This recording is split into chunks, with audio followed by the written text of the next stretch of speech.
নমস্কার বন্ধুরা, জ্যোতি চ্যানেলে তোমাদের স্বাগত। তো আজকে বানাবো আমি কাতলা মাছের এই রেসিপিটা। তো প্রথম থেকে শেষ অবধি দেখতে থাকো। না ভালো লাগলে অবশ্যই একটা লাইক, শেয়ার এবং কমেন্ট করে জানাবেন যে কেমন হয়েছে। তো চলুন ভিডিওটা প্রথম থেকে শুরু করা যাক। তো প্রথমেই আমি একটা বড় সাইজের কাতলা মাছ নিয়েছি। তো আমি প্রত্যেকবারে মাছ কাটিয়ে আনি, এবারে গোটা নিয়ে চলে এসেছে। তো চলুন, মাছটা আগে ধুয়ে পরিষ্কার করে নিয়েছি আর তারপর পিস করে নিয়েছি। তো তারপর আমি এটা ম্যারিনেট করে রেখে দেবো আধ ঘন্টার জন্য। তো ম্যারিনেটের জন্য আমি এখানে নুন আর হলুদ গুঁড়ো আর দিয়ে দিচ্ছি অর্ধেকটা পাতিলেবুর রস। পাতিলেবুর রসটা দিলে একটা খুব সুন্দর ফ্লেভার আসবে আর খুব ভালো লাগবে খেতে।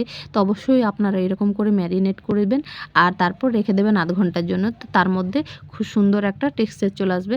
আর এখানে আধ ঘন্টা রাখার পর আমি এখানে কড়াইয়ে তেলটা গরম করে নেব। তা আমি পুরো সর্ষের তেলে রান্নাটা করব। তো দেখুন আমি তেলটা দিয়ে দিয়েছি আর 1 চামচ হলুদ গুঁড়ো দিয়ে দিয়েছি যেন মাছগুলো ভাজতে ভাজতে না ফুটে যায়। তো এই দেখুন মাছগুলো ছেড়ে দিয়েছি, তাকে মাছগুলো ভাজা হোক, তাকে মশলাটা করে নিই আমি। তো মশলাটা করার জন্য এখানে 2 চামচ কালো সর্ষে নিয়েছি আর 1 চামচ সাদা সর্ষে আর দিয়ে দেবো 4টে কাঁচা লঙ্কা আর দিয়ে দেবো মাঝারি সাইজের একটা পেঁয়াজ কুচি করে নিয়েছি আমি আর সামান্য একটু জল দিয়ে এটার পেস্ট বানিয়ে নেব। তো দেখুন মাছগুলো এইদিকে ভাজা হয়ে গেছে, এবার উল্টে নিলাম। তো উল্টে পাল্টে ভালোভাবে আমি কড়া করে ভেজে নিলাম। তারপরে এটা উঠিয়ে নিয়েছি আর বাকি আস্তে আস্তে যে মাছগুলো ছিল ওইগুলোও আমি ভেজে নেব।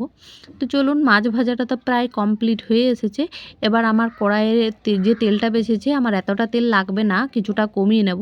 তারপর দিয়ে দিলাম এর মধ্যে পাঁচফোড়ন। পাঁচফোড়নটা দিয়ে আমি যতক্ষণ না পাঁচফোড়নটার মধ্যে একটা পোড়া সেন্ট উঠছে ততক্ষণ আমি কিছু দেব না এর মধ্যে। তারপর পোড়া সেন্ট উঠলে তারপর আমি এখানে পেঁয়াজ কুচি দিয়ে দিচ্ছি, বড় সাইজের একটা পেঁয়াজ।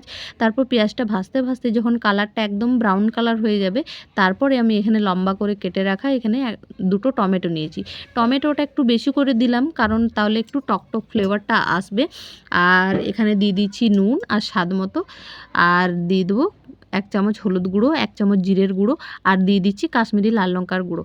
তারপর ভালো করে কষিয়ে নেব যতক্ষণ না টমেটোটা গলে যায়। টমেটোটা গলে যাওয়ার পর আমি মশলাটা দিয়ে দিচ্ছি আর মিক্সিটা ধুয়ে সামান্য একটু জল দিয়ে দিচ্ছি। তারপর খুব ভালোভাবে কষিয়ে নেব যতক্ষণ না এর মধ্যে তেল বেরিয়ে আসছে।